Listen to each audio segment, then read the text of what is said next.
नमस्कार सुभर योजना apply process आरंभ हो सारी तो जो मैंने अप्लाई करने चाहूँगे से निजर निकटस्थ जनसेवा केन्द्र को जाए अप्लाई करेंगे। तो ये योजन पूर्व भली कौन प्रकार अंगनवाड़ी फर्म आने आवश्यक ना सी गले से निजे आप प्रोसेस अप्लाई प्रोसेस आरंभ करदे पारे।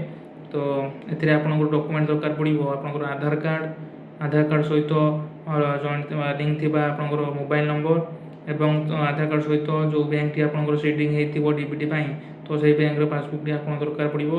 एक आइडिया रही है जो मैंने 31 मार्च 2025 सुधा 21 वर्ष और ताठ ऊर्ध होते से पकई पारे एवं कौन कौ मैंने पकई पारे जो मैंने कौन प्रकार स्कॉलरशिप स्टाइपेंड पाते 18,000 ऊर्ध से माने योजन योग्य व्यवस्था हे ना अयोग्य हो कटिजे तो से अप्लाई करेंगे ना।